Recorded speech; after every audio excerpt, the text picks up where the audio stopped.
Kwa mwanangu wewe, leo nilikuwa posta leo. Nikakutana na Mondi face to face. Mondi Platinum. Mwanangu. Akanigea lakini. Wewe ndio kufanya nini posta? Sio unajua matembezi tu kutembea tembea bwana Mondi huyu hapa. Sikia bla Mondi utakuwa kukutana na Rich Mondi. So Mondi kakutana na Rich Mondi. Kwani Mondi haonekani au? Wewe na hisi labda ninakufanya labda kununua simu. Unajua bala na Mondi wewe. Wewe na Mondi kila siku posta wewe unafanya masiala ni mwana. Inakuwa kwa hatari. Wewe msongamano wa watu. Mbona ile story zako zingine bwana. Sema nyewe mnanikataa. Hamna tukataa. Wewe unakataa. Sasa mwanangu. Nimesikiliza kwa makini. Ndio nimeingia mjini YouTube. Nimekuta kuna ngoma mpya inachiwa. Kali Kisenge ngoma. Hiyo ya Konde Boy hii. Konde Boy huyu kanishusha.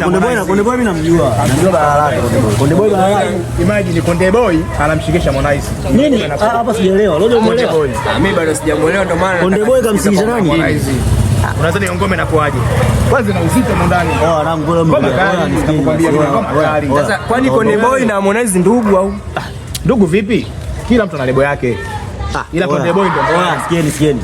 Sikia na mimi kitu nyinyi. Sasa nyinyi ujue mmetoa story mimi nimewasikiza fresh. Sema mwanangu unakuwaga muongo sana yani. Hatutaki uongo bwana. Hakuwa serious. Nyinyi mnataka niwape story amtaki? Sikiliza sasa. Mnaona watoto wanakimbiza pikipiki hapa mnawasifia sifia. Sijui wanakimbiza nini na nini. Anaweza kutoa niwezi hapa. Vipi wako? Niwezi kabisa. Wanaelewa Raida. Oya. Wewe mkali. Pikipiki mwanzo zikiniona hizo box sasa ndio zinakimbia zenyewe zinajiwasha zinaondoka. Kwa sababu zinajua muziki yangu. Muziki yako ipi wewe? Nilikimbizana na Chui. Chui alikimbiza pikipiki yangu, alikimbiza anagusa kelia. Nilikimbiza akasimama. Nimepiga wanatani msele, nimegeuka Chui akaniuliza kwani blaza jina lako nani? Wewe dereva wapi? Uongo. Mimi naondoka bana. Uongo.